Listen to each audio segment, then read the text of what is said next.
Okay, well, hi everyone, and thank you very much for watching or listening. Liam Hartree here today with another episode of Presenting Champions. Today, joined by former professional boxer Ross Murray. Truly honored to have this man on the show. Challenged for the Commonwealth title, a WBO European title, won the WBC Silver International title.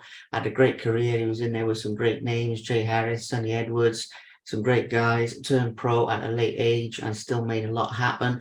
So very, very inspiring story through the world of boxing. And as always, today we'll be touching on the sporting side of things, but we'll also be touching a little bit on the mindset and a little bit about how anything is possible in life, with belief and hard work and things like that. So, Champ, thank you for coming on the show and thank you for making time for this, mate. Much appreciated. No problem at all, mate. Absolutely. So we'll take a look back in just a moment and talk about some of the big fights and everything like that. But in terms of what you've been doing since hanging the gloves up and everything like that, now in 2023, you've been out the ring a few years. Are you enjoying retired life at the moment?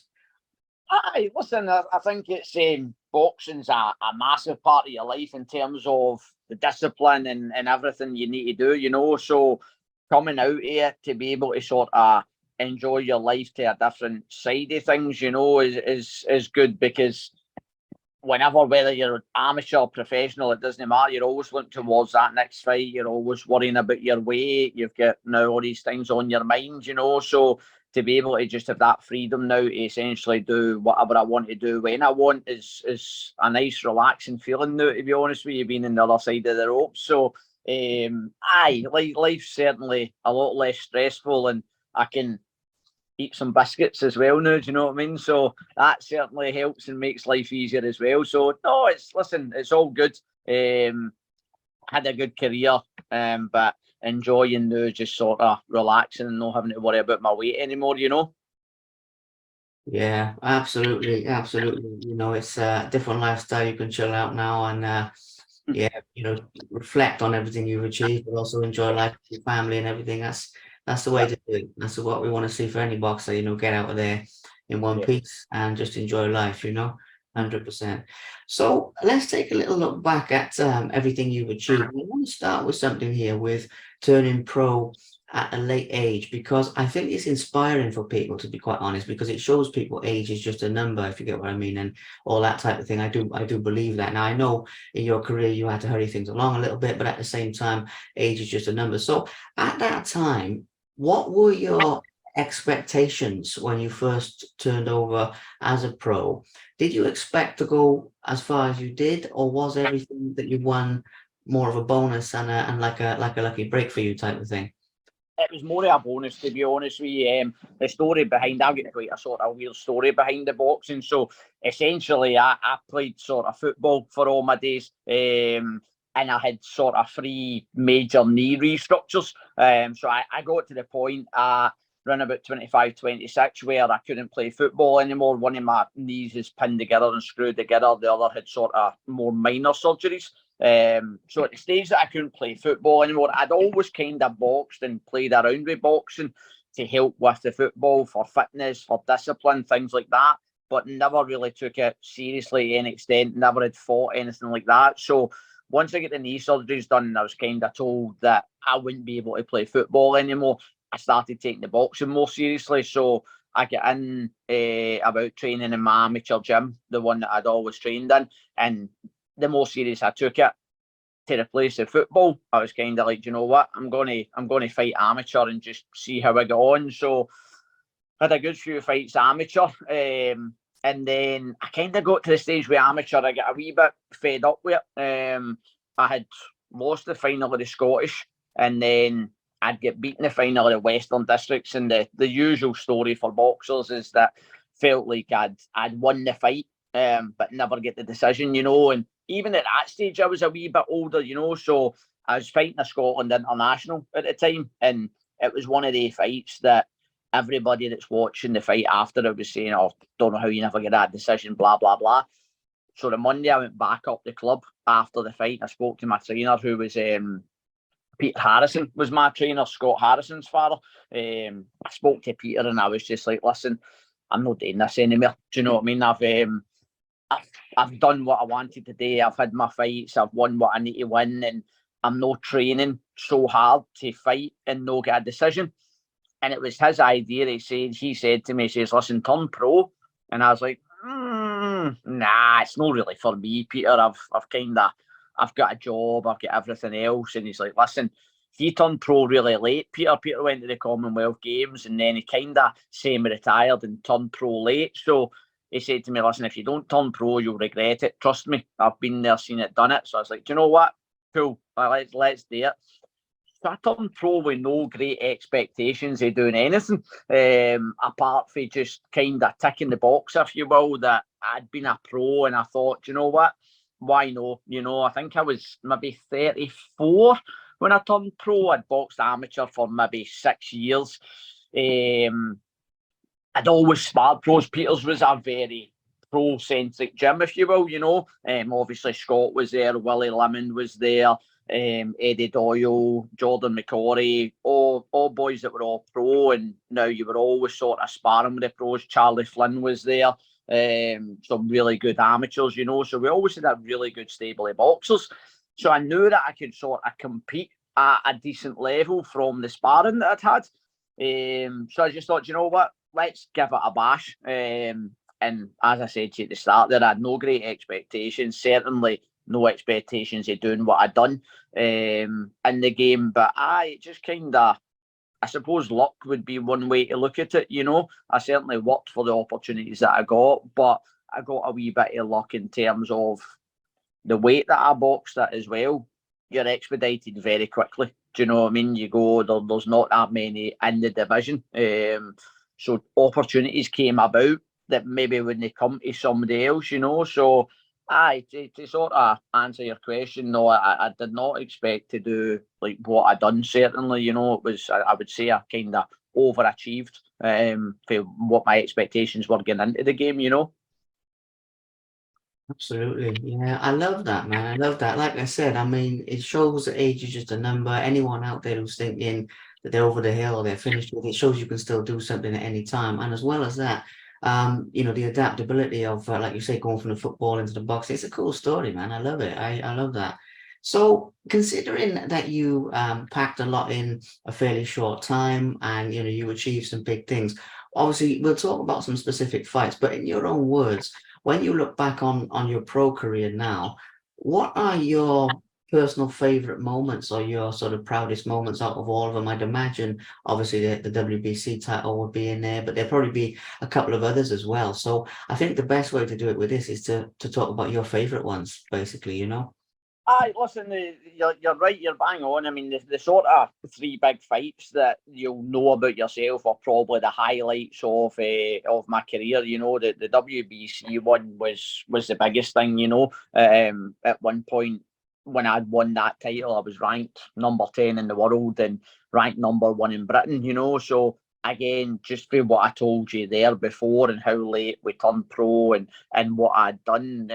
That was never an expectation of mine to be at that level and mentioned with some of the names that I was in against. The biggest one obviously was Sonny Edwards. But the WBC was the sort of the highlight in my career. And then next to that would have been obviously fighting Sonny for the WBO European and Jay for the Commonwealth. Unfortunately, they were the only 2 boys that beat me. So probably not the greatest of memories, know what I mean? But still to box on that stage and do what I done, as you say, coming in later to the game.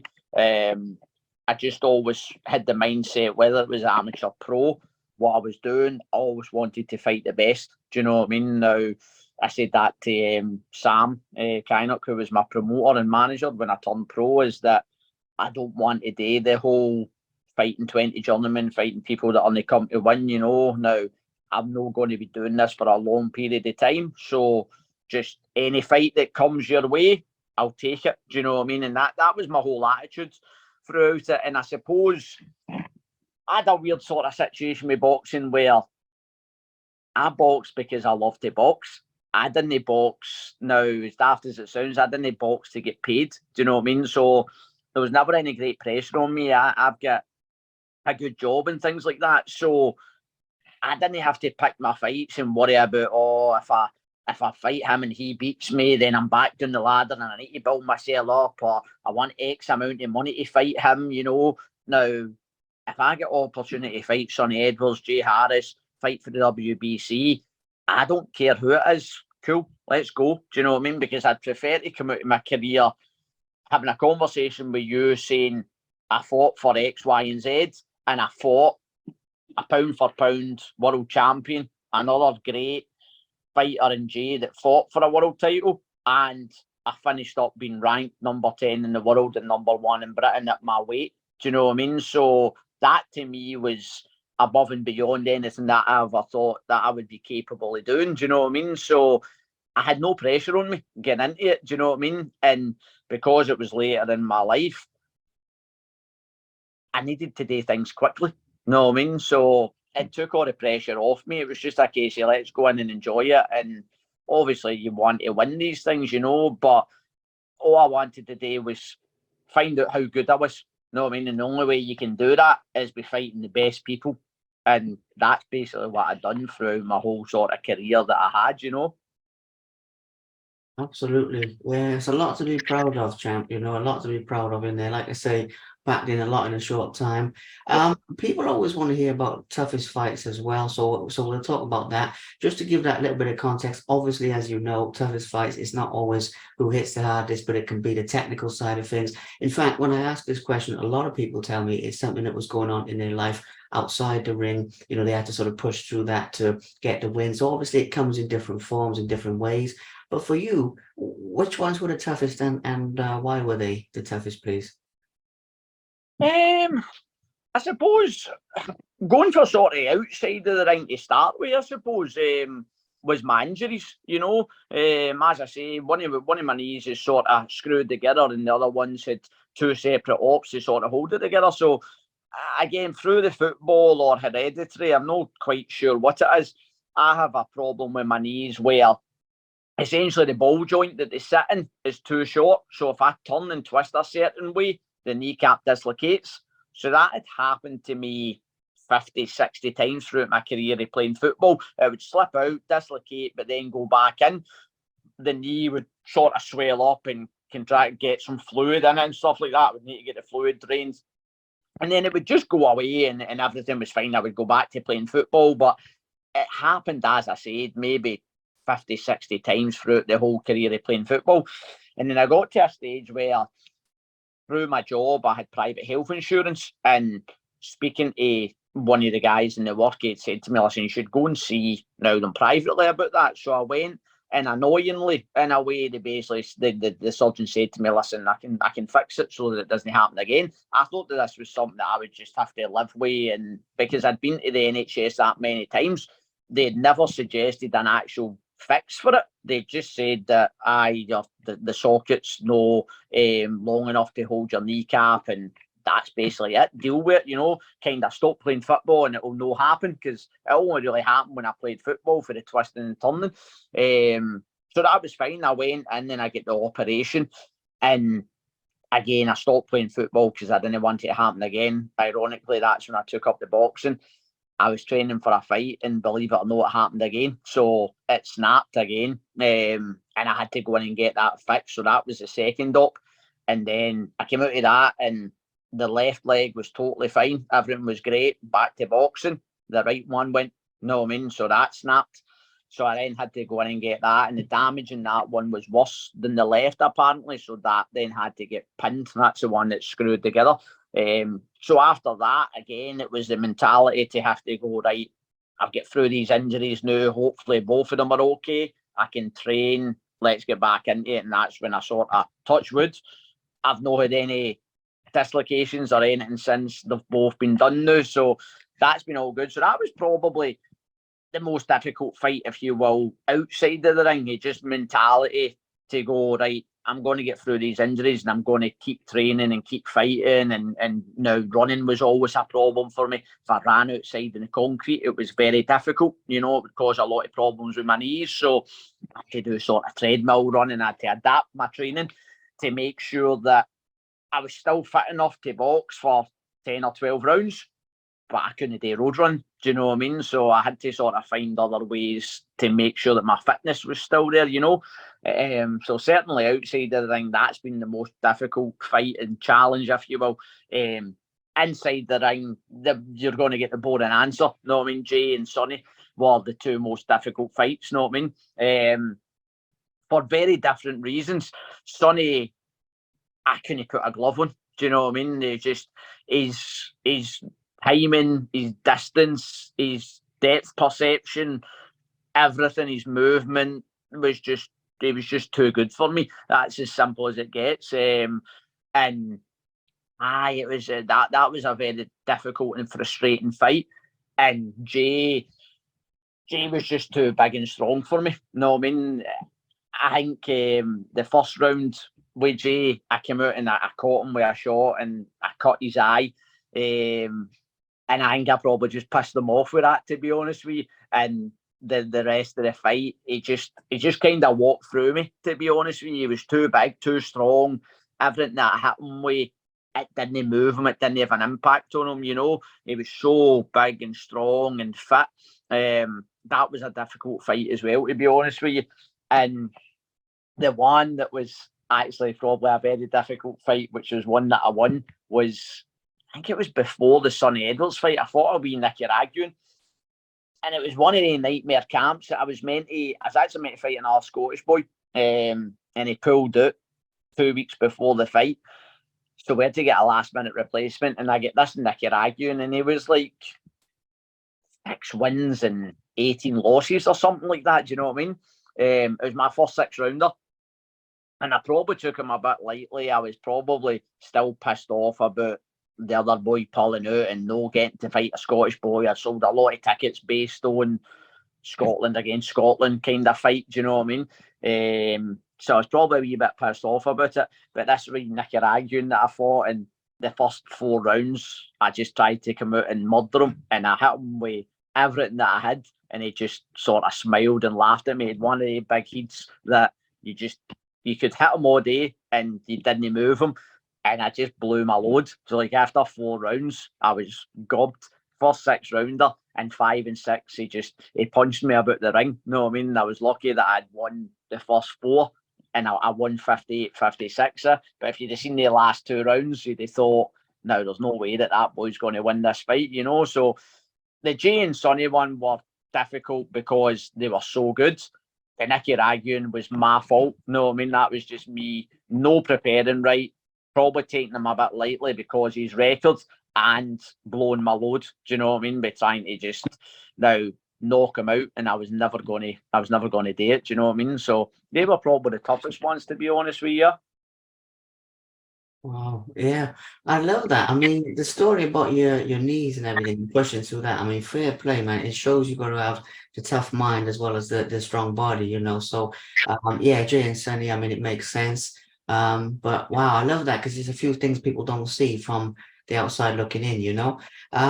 So with some of those guys, like with Jay and Sonny and some of those guys, do you obviously follow their careers and everything since you fought them and everything like that? Listen, I still speak to both of them. That was again one of the things with me, and a lot of people give Sonny abuse for the way he is. I've got a lot of time for him. Listen, Sonny's cocky and he's arrogant, but he's got a right to be. Do you know what I mean? And I think when you're at that elite level in which Sonny is, you have to be like that, you know. So we speak to each other back and forth on social media. I speak with Sonny, I speak with Jay. Ironically, there was a point that Sonny and Jay were both out in Ukraine sparring Dalakian. And I was actually meant to go as well. I couldn't because of work, so I couldn't take 3 weeks off to go sparring. Obviously, they two were full-time pros. So, but I think Dalakian's representative just getting in touch with sort of, he must have looked through the British rankings or whatever, you know, and picked out sort of myself, Sonny and Jay. And ironically, the 3 years were meant to be there at that time, but I couldn't go just because of work commitments. So I never get that opportunity to spar Dalakian. But listen, the two of them are totally different boys. You know what I mean? Like Jay's the sort of nicest, most humble boy you'll ever meet. Do you know what I mean? Whereas Sonny's more out there, do you know what I mean, with his personality, certainly. But listen, both cracking boys, and I like to see them do well. Do you know what I mean? Now, I'm not a hater that wants now them to get beat, because the more they win, the better I look. Do you know what I mean? Now, it looks better in me that they're the only two guys that beat me. That one, as I say, is in the pound for pound ratings in boxing, and obviously Jay, unfortunately, unsuccessfully, is challenged for a world title. So I've only been beat off of two world class guys. So the better they do, the more now the better it looks for me. Do you know what I mean? But no, two cracking boys, and again, I never had to hate them to fight them. Do you know what I mean? Because I just wanted to test myself and see how good I was, and what the comparison to me. What if I was at this level? What level are they at? Do you know what I mean? And what do I need to do to get to that level? So, even though the two of them beat me, it moved me on massively, because when it came to the WBC, I knew that the boy that I was fighting for that wasn't going to be anywhere near as good as Jay or Sonny. You know what I mean? So if I maybe hadn't fought at that level, I'd have been going against, I think that boy was maybe 19-2, that I'd fought, and he had more knockouts than I had fights at the time. So I'd maybe went into that a wee bit sort of like, oh, this is my big test now. Do you know what I mean? But for me, that fight was a walk in the park compared to Jay and Sonny. So they two fights prepared me for what was to come, gave me a wee bit of arrogance in myself to know that, no, listen, I've been in with him and I've mixed in that company. So although I've lost, I know where I'm at. I know what level I'm at to go on and then now move on to, and the WBC was at the weight that I always wanted to fight at. So when I fought Sonny, it was at super fly. I was never a super fly. Sonny was massive compared to me. I fought Jay obviously at fly, but again, I think I weighed in at 7 stone 12. Jay was 8 stone on the button, but the day after, by the time he rehydrated, he was massive compared to me. I only rehydrated maybe up to about 8'6", 8'7". So I never put on a great deal of weight to fight at flyweight or super fly. But when I moved into light fly and I was weighing in at 7'10", I was still rehydrating on the WBC fight. I think on the night I was at 8'8", so I'd put on nearly a stone overnight. I felt like the bigger, stronger man, which makes a big difference in boxing, So that being at my proper weight as well, having fought Sonny, having fought Jay, it gave me that confidence that I was like, nah, the boy was only 22. As I say, he was 19-2, I think, with maybe 12 or 13 knockouts, but it didn't faze me. I think the only person that had beat him, he'd been beat by somebody, but he'd also been beat by Prince Patel. That was his only two defeats, So I was like, nah, but being in with Sonny and Jay sort of set me up that I was like, nah, I'm all right with this. Do you know what I mean? I'm cool. It didn't faze me having to fight him for that, Yeah, it makes a lot of sense, man. To be better, you fight the best. It makes a lot of sense. You touched on that with that fight for the WBC now being pretty much a walk in the park and everything. But just to sort of focus in on one part of that, obviously when you won it, when you had your hand raised and everything, what goes through your mind in a moment like that? When you won an important title, as you said earlier, you touched on this, that was sort of beyond your expectations and everything. And I know we've touched on the fight a little bit, but is it something you can put into words? What goes through your head at a minute like that when you know you've won it and everything? It's difficult. I mean, you're obviously delighted, that you've won it. The big thing for me is as daft as it sounds, was relief. Do you know what I mean? Because again, the Sonny and the Jay fight, I was the opponent. Do you know what I mean? I wasn't signed by Frank Warren. So I was the opponent in both of the fights. I was going down to the York Hall now to fight these guys in the away corner. So there was no great pressure on me. Now I was kind of expected to lose, if you will, looking at their pedigree and their record against mine. Everybody knew that I was an opponent, and I wasn't daft enough to think that I was going in there as a favourite, So, again, you're kind of like relaxed about it because you're the underdog. Fighting for the WBC was in Glasgow. Do you know what I mean? We had kind of sort of picked the opponent, if you will. Everything was in my favour. I'd sold 15 grand of tickets. Know what I mean? So I'm sitting there all day knowing that everybody's coming to watch you. Do you know what I mean? You're the main event. There's £15,000 worth of tickets there of people to come and see you. If you go and you don't win, I think every boxer's the same. It's the embarrassment of no winning that plays in your mind more than anything else. Do you know what I mean? So, and also at that stage, I was 37. So that opportunity came about. I'd been sort of harassing my manager and promoter Sam for a while to say, get me something to light fly, because I'd boxed as an amateur at light fly. So light fly was my weight. Do you know what I mean? I had to box at fly and super fly as a pro because we couldn't get opponents. Do you know what I mean? So I knew that was my weight. I'd moaned about it. We'd get the WBC involved. It put me into that world ranking. And if I didn't win that at 37, how do I then build back up again to that stage? Have I got it mentally? Have I got the strength to go again? Do you know what I mean? If I get beat off of that boy, where do I go?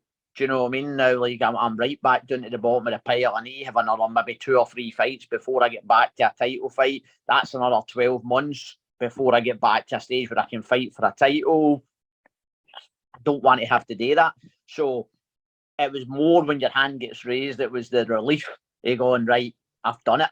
Do you know what I mean? It was just a sheer emotion of relief, to be honest with you. And like we said at the start, there was no expectation in me. Do you know what I mean? I wasn't a GB boxer. I wasn't now anything special. I was coming into the pro game at 34-year-old, you know. Nobody expected me to do anything. You know, if I'd went out with maybe a Scottish title, you'd have been quite happy, you know. So to come out where I came out, it was definitely I overachieved in my sort of short pro career, if you will. So probably the biggest feeling is relief once you get your hand raised, know what I mean? Because you're always waiting on the judges as well. No, I mean, you never know. Your corner can tell you you've won the fight. You can think in your head you've won your fight. But getting back to the start of this interview, when we discussed why I turned pro, it was because of judges' decisions that had pissed me off when I was like, I knew I'd won a fight and I didn't get it. That can happen in the pros. We've seen it so many times. You know, we've seen it the other week with Maxie Hughes and Kambosos. You know, everybody watching that fight knew that Maxie Hughes had won, but yet never get the decision. That scuttles you because it's when you're then going to get the next opportunity. You know, that's the bit that plays on you. Everybody can say, now, but you won the fight. I know, but see 6 months down the line, everybody forgets that you won the fight. And when you go into your record, it just says loss. So you can say as much as you want. I know that's a loss, but I won that. Doesn't matter. Still says loss. So the biggest feeling was relief, to be honest with you, mate. Yeah, 100%. Makes a lot of sense. So moving into the last sort of couple of things, or the last few things, you know, obviously we have to touch on representing your country, representing Scotland at a high level, and how you responded to basically the fame and the attention, you know, in your country, in your area. First of all, what it meant to you, you know, to represent your country at such a high level, but also how, because you're obviously a very humble guy, but I'm curious just to touch on how you would respond to, you know, the fans and the attention of being in the spotlight and that type of thing. So let's talk a little bit about that. 1 or 2 things after that, and then we'll wrap it up. But I think that's an important one to touch on for a minute, please. Yeah. No, so it's a weird one. It's a good question because, to be honest with you, I never really thought about it that way, you know, like, again, I was in a sort of division where there isn't a lot of fame and notoriety that goes with it, you know. Now, flyweight, light fly, I mean, Sonny's probably an outlier because he's so outspoken, as the majority of people know him. But I never really came across that, you know, because I wasn't really one to put it out there, you know, like that. A lot of people become now a boxer, or they sign their pro contract and they want to tell everybody they're a boxer. To me, it was like a kind of part-time job. Do you know what I mean? I had a job that was my main job, and even interviews that I'd done in build-ups to the fight with Sonny, the fight with Jay, I would say that to people. You know, it's like, listen, this is something that I do because I enjoy it. You know, I don't have to do it. I'm not looking for the money. I'm not looking for the fame, the notoriety. I'm not essentially looking to do anything. I just enjoy fighting. You know, and I enjoy the competitive edge of fighting. So that was kind of why I done it, and I never even really thought about it. It's the first time I've ever thought about that when you asked me that there about representing my country. It was nothing that ever really played in my mind. Do you know what I mean? I never thought about it that way, that I was doing something for my country, you know.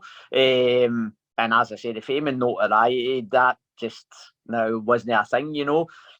What I will say is that you probably don't notice at the time. I've noticed more since I retired that people say, "Oh, you were a boxer." Do you know what I mean? Even in work, you know, I sell building materials. That's what I do, and a lot of customers that I deal with will be like, "Oh, no, you boxed. I seen you box." Or you don't realise probably how many people like knew you. Do you know what I mean? Funnily enough, I was out at a restaurant on Saturday night with my mate, and he boxed as well.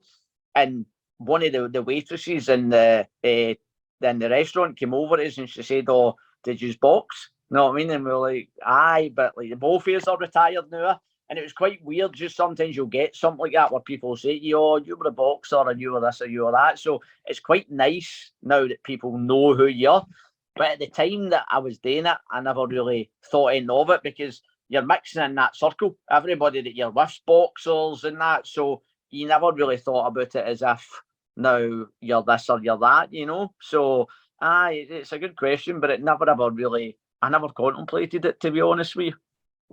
I probably didn't take it as seriously as what I should have, which maybe worked in my favour, because I was never under pressure or anything. You know what I mean? So that might have been part of the problem, that I never really considered myself a boxer, if that makes sense. You know, I was a guy that worked that also just happened to box, and that was it. So I never really considered it to be famous, if you will. Know what I mean? Because even when you messaged me, I was like, I don't know what this guy wants to interview me for. Do you know what I mean? Now, so I just never ever really thought about it that way. Do you know what I mean? Yeah, well, it makes sense. I mean, it makes a lot of sense. I would say definitely represent your country to a higher level. I mean, you definitely did that, you know. The fame thing, I totally get where you're coming from. I mean, it's good to get the recognition you deserve now, but I hear what you're saying about that weight division and everything. But yeah, I mean, when I message you, I mean, obviously you've been in there with some great guys, and I like to tell stories that like haven't been told as much as they could have, you know. So I've seen a number of articles out there, interviews you've given talking about like turning pro late and all this type of thing. And I just thought, like, because what I do in my interviews, even though we're talking about sports and everything, I always try and give it that little twist of inspiration, you know, that little twist of something in there that shows that people can do something if they set their mind to it. And the fact that you had that whole underdog thing going on, and, you know, you still won big and you still achieved a lot of things. That's a sort of inspirational twist for me, because never mind like just about boxing now, but in life, you know, when people want to do something, they have a dream or they have a goal or whatever, and they think, you know, is it possible for me? Am I too old for this? Am I, you know, is this going to work out? Or something like what you said about the knee thing. You know, they have something about them that's not perfect. They think, man, you know, can I do this or not? Obviously, people like yourself show people not to give up. And I don't mean it to sound like a cliche or whatever, but it's the way I look at it personally. You know, I know you were doing it for like your own enjoyment and everything, but then it sort of goes a little bit beyond boxing, where it shows people like you can achieve something big. You know, Yeah. I don't mean it to sound cheesy, like, or like a Rocky thing, like not like that, but like just that you can do it. And obviously, that's, as well as like obviously being an exciting fighter and everything, that's the other side of it that I see with yourself, if that makes any sense. I And totally get that and understand that. And again, you're probably right. Again, it's probably not until you retire that you realise sometimes the impact that you have, because people will say that to me, you know, especially with age, you know. It's like, and I've had people message me and they'll say, "Oh, I'm 30, do you think I could turn pro?" And it's like, aye, no, like, it is what you make of it. Do you know what I mean? And a lot of it comes down to lifestyle as well. I mean, I don't drink, I don't smoke, and I still don't. You know, I didn't do that because of boxing. I just never did. So being able to live that sort of healthy lifestyle, you know, put years on you, and I've always kind of stayed fit, whether it was through now football or boxing or going to the gym. I've always been a sort of relatively fit person. So I think that the age is kind of irrelevant to an extent. I know boys have got a lot more miles in the clock than me, you know, through the boxing, and they're 15 years younger, you know, so it just really depends on how you live your life, I think, a lot of that. So it's quite nice to sit down and speak to some people and tell them what I done and sort of how I done it at the age that I done, you know. But it's just one of the things I don't really think about that much. Do you know what I mean? Yeah, 100%. I get where you're coming from with it, 110%. But good to touch on that. Good to get that out there. We'll wrap this up shortly. One other little thing to touch on here. Obviously, your future plans. I mean, you're content. You're retired. You're doing your thing with your work and everything like that. Do you have any plans to put your hand back into boxing in terms of like bringing on any amateurs or passing on your knowledge in that type of way, or is that something you sort of left on the sidelines for the time being? So I'll tell you another wee story essentially of how I retired.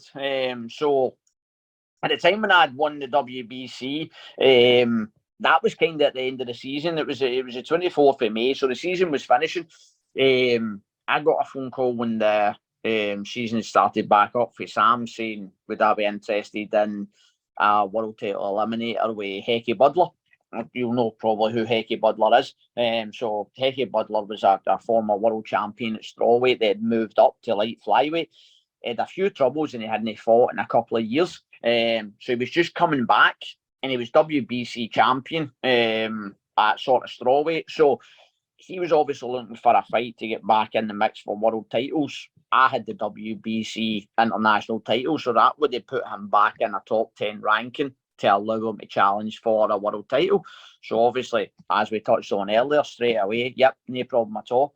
So I was meant to fight him in Dubai in October, I believe it was. Training for it, everything going fine. And then I think he got injured. So I get a phone call 2 weeks before the fight. Hecky's injured. We've got another card lined up on the 16th of December in Kazakhstan. So we'll move the fight to then. Cool, no hassle. Send me a contract for it. Now we'll get it sorted. So from October, I think 4 weeks had passed. Beginning in November, I was still training, but just kind of ticking over. Didn't have a contract. So at the time, again, as I touched on earlier with my work, I'd run a couple of builders merchants. So coming up to December's a nightmare for me because it's year end, it's accounts, it's finalising everything for the year. So for me to fight in December was a really bad time for me. So I kept saying, listen, get me a contract. If I don't get a contract, I'm no taking the fight. Do you know what I mean? So cut a long story short, ended up no getting a contract. So that fight never ever happened. Hecky never fought in December either. So whatever happened, he ended up fighting a year later. But it got to that stage that I hadn't fought in 6 months because I had 2 cancellations essentially with Hecky from winning the WBC title. So I got a phone call in January and they offered me what's his name, man? It was a boy that trains actually down in Sheffield, Kyle Youssef. They offered me Kyle Youssef for the British at flyweight. And I was like, I don't want to fight at flyweight. Do you know what I mean? I've done everything to get down to light fly, to get my world ranking, to get my British ranking. I don't want to move back up to fight Youssef. And they offered me $5,000 for it as well, for a 12-round fight. Do you know what I mean? And I was just like, I'm not fighting for $5,000, you know, now for a 12-round fight. I can sit in my work and earn that without having to diet, train, and get punched in the head. So I kind of got to that stage where nothing was happening at my weight. And then come March, COVID came. So I'd been out of the ring for 9 months. COVID came along. And I was just like, you know what? I phoned Sam and I was like, mate, I'd opened a new business in Boswell where I'm just now. So I was starting that off as well. And I was like, listen, I'm just going to retire, you know. And in between that, my best mate, Jordan McCorry, he had split up with his coach and he'd asked me to coach him. So he was training to fight Archie Sharp for the WBO European. At the time, the two of us used to train together. We grew up together, amateurs, training with Peter, training with other coaches, you know, up until basically I retired.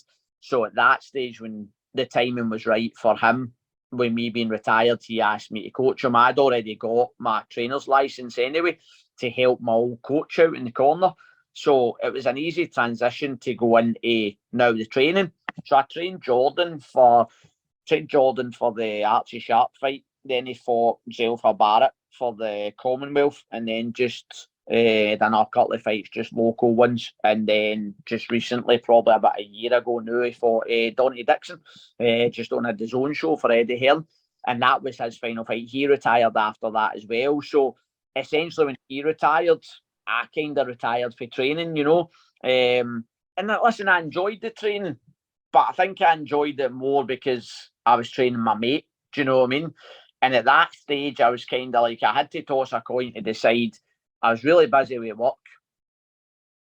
I wanted to kind of train myself, you know. And sometimes when you're training fighters, especially at the level that Jordan was at, it's so time consuming, you know, because every fight was a 12-round fight. Every fight was a high-level fight. It was a BT Sport fight. It was a DAZN fight. It was this fight. It was that fight. We were travelling for sparring. I'm down in London sparring Archie Sharp for the Zelfa Barrett fight. When the Dixon fight came up, we were doing in London, Sheffield sparring Josh Warrington and Maxie Hughes and things like that. So you're taking time out of work, you're training him. Now you're trying to do the diet, you're trying to do everything with him as well. So I just kind of got to the stage when he retired where I thought, you know what, I'll just kind of chill out myself for a bit, you know. And that chilling out has kind of led to me, I wouldn't say falling out of love with boxing, you know, but I just had to think what I want to do with my life, because my time is kind of precious to an extent that I probably work 60, 65 hours a week, you know. So it's whether when I have, maybe I finish work at 7 o'clock at night, I don't want to then have to go to essentially another job, if you will, you know, in training fighters.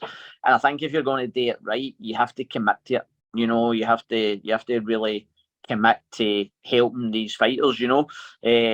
So will I get back involved with training someday? I think if maybe the right fighter comes along, potentially, yes. I would never say no. I've had a few fighters ask me to train them and I've said no, just without sounding arrogant, that they're maybe not at the level that they need to be at for me to want to train them. And I think a lot of that probably stems from training Jordan as well, because you don't want to go for training somebody that was fighting 12-round fights and fighting for Commonwealth, Europeans, British, to then go and train in somebody that's just starting out, you know, and they're going to 4-rounders. And I had a wee mix for a wee while. When I had Jordan, I had another couple of boys as well. That was good because there was 2 or 3 years in the camp, you know. But again, it was at kind of COVID time and there was no fights and everything was difficult, you know. So, but I think potentially, if the right person came along, I would get back into training, but it would need to suit sort of now the both of us, you know what I mean, to be able to do that. For me to give up my time, it has to be somebody that I really want to train and that I would enjoy training, you know, because again, you're not training people for money. Do you know what I mean? Now there's no money in boxing unless you're going to train somebody that's at a world level, you know, but in a sort of domestic level, there's no money in it. So you really need to do it for the love rather than the money, you know? Yeah, makes a lot of sense, 100%. Well, we've talked about some good stuff, mate, to be honest with you. I mean, we've talked about like a nice mix of, you know, stories from the fights, a bit of behind the scenes stuff that people don't see, a little bit of inspiration, bit of fun stuff, like a nice mix of things. Obviously, the time's gone by in a flash, haven't it? You know, coming up on an hour, I think. So I'll wrap this up now for people's attention spans, you know what that's like and everything like that. But I'm well happy with this, mate. I knew it would be a good interview, but it's honestly exceeded my expectations. I really mean that, because like I say, you know, we've got a nice mix of things in here with the fun stuff, with the, you know, the fight stories, like a nice, you know, nice balance with everything. So I just want to thank you for your time, to be honest, mate. I want to thank you for coming on here and, you know, taking time out of your busy schedule and, you know, making this happen, and for being an open book and sharing everything about your life in boxing and some of your life in general, to be fair. So thank you, mate. It's been a pleasure. No problem, mate. I appreciate you taking your time out to interview me as well. So thank you. It's my pleasure, mate. My pleasure. I knew it would be a good one, and it definitely has been a really good one. So, if you give me a couple of days, I'll get this out on social media and get it out there, start promoting it and everything. I'll send it to yourself. If you could share it as well, obviously, I'd be very grateful for that, if that's okay. No Uh, problem.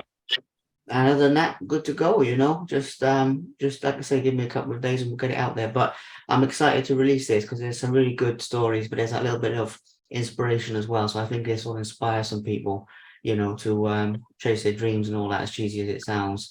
It's a big part of why I do these, you know. So I definitely think we've got that side of things as well. So yeah, thank you very much. Have a great evening, and I'll speak with you soon. Okay. Do my man. Thank you very much. Speak to you soon.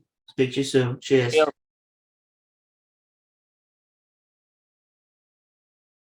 Thank you very much for watching. Please subscribe to the Simply Inspired YouTube channel, and there'll be more videos coming soon.